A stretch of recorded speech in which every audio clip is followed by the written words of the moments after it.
Dit is Oceanzailing, de podcastaflevering 42 met een speciaal interview met Conrad Colman die tijdens de North Sea Regatta Scheveningen aandeed. Well, today, listeners, our podcast. Today we are on board of the IMOCA of Conrad Colman, and he's in Scheveningen. He's making a tour, and we are very happy to see him here. Maybe he stays over for the North Sea Regatta, be big part of the parties, and let's see what he has to tell.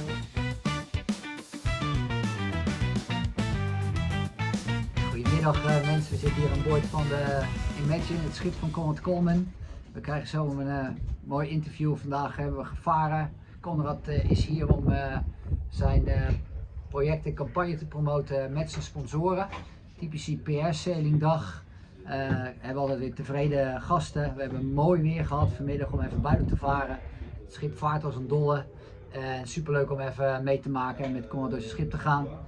Ik heb net wat probleempjes samen met hem opgelost. We hadden een kapotte AIS, die hebben we even gerepareerd. En er was nog een klein probleempje met de motor, zijn we mee bezig geweest. Zo zie je op zo'n schip als dit altijd diverse klusjes. Ja, en het is natuurlijk geen schip wat je niet kent, hè? Want je hebt hier natuurlijk ook nog best wel al wat aan verbouwd. Ja, zeker.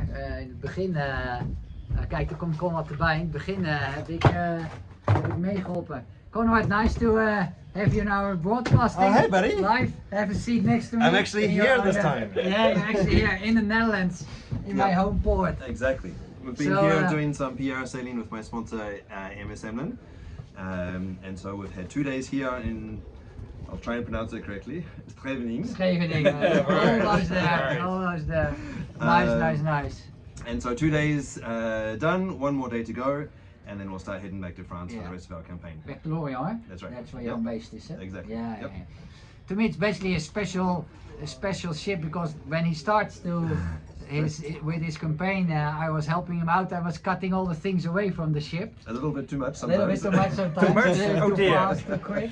It's still floating. But It's still floating. Yeah, it's exactly. still floating. Yeah. So no, the boat is here.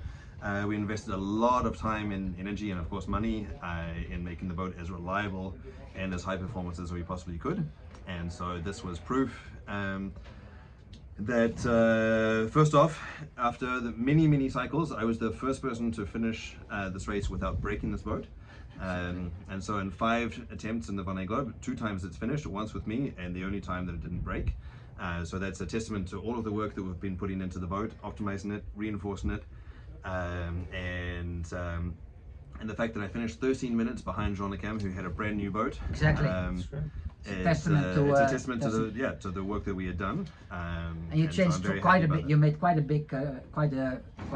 big amount of choices to make it faster again. You made some very clear choices. Absolutely. So we structurally we had to change the keel because the initial one cracked, and so you never want to be going offshore with a broken keel. Exactly. And then once we made that decision, then the rules allowed us to modify all of the ballast systems on board. That's what and I helped you also with. Exactly. Taking out the ballast tanks and making it lighter and putting the weight in the good place. Exactly. And that was a huge amount of work, really. We cut out the boat, took out the weight in the bad place, built new ballast volumes out on the sides. We built a new roof, this one here, and so at the moment Ysbrand is sitting in the command post. The driving seat. And so just to give you the lean back, let's have a look. So we've got a primary winch sitting right here, and so for easy sheet for trimming, easy without, sheeting, trimming and easing, and then underneath a very big window here that allows us to look up at the mainsail.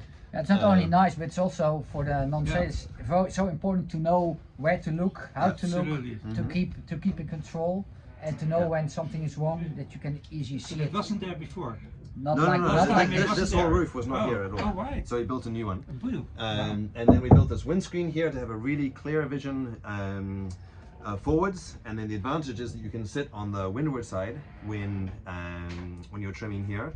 You can sit on the windward side when you're driving and looking forwards, and then you can go to the leeward side and trim.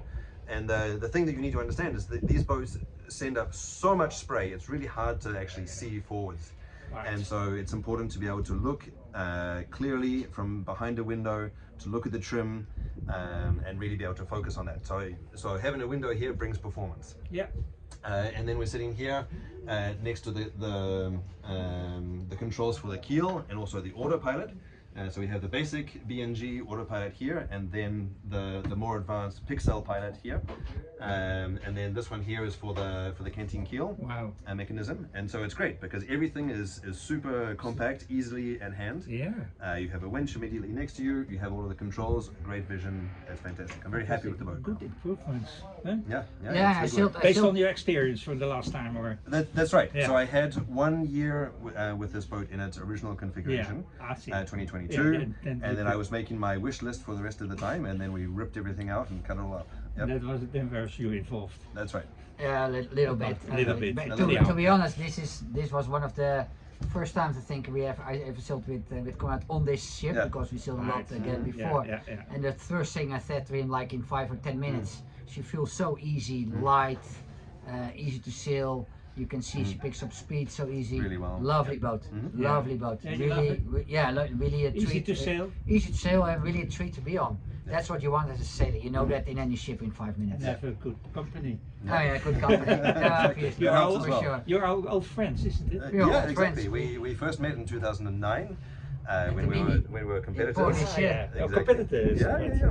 We each had our own boat, and we were in a training center. Right. And this was my first ever solo sailing experience, and Ysbrand was very experienced. And I remember admiring his boat and all of the little details. And that- you were sleeping on board and I living was- on yeah, of board, course, and exactly. to get all your stuff out Exactly, for the before you training got sailing days. it. Yeah, Wow. that's right. I explained to him that you had this whole pile of stuff outside your boat and you were still young. Now you're That's right. experienced and Yeah. advanced. And Now Yeah. you have a whole Changed, team. It helps. It Yeah, helps. it Exactly. helps, These yeah. boats are so big and so powerful. you need it. Yeah. You need a team to make it work. You can't do Exactly. that by yourself. Okay. Well, Yes. thanks. Thank you very much. Of course. I hope Few you minutes. have you enjoyed your stay in Scheveningen, Yeah, it's going very And, well so far. Thank you. and maybe you stay for the parties. I hope so. Anyway, you're I hope so. invited, Yeah. and we see each other Yep. soon. Okay. Sounds great. Thank Okay, you very thanks, much. Anton. Thank you. Ciao. Bye. Dit was Ocean Sailing, de podcastaflevering 42.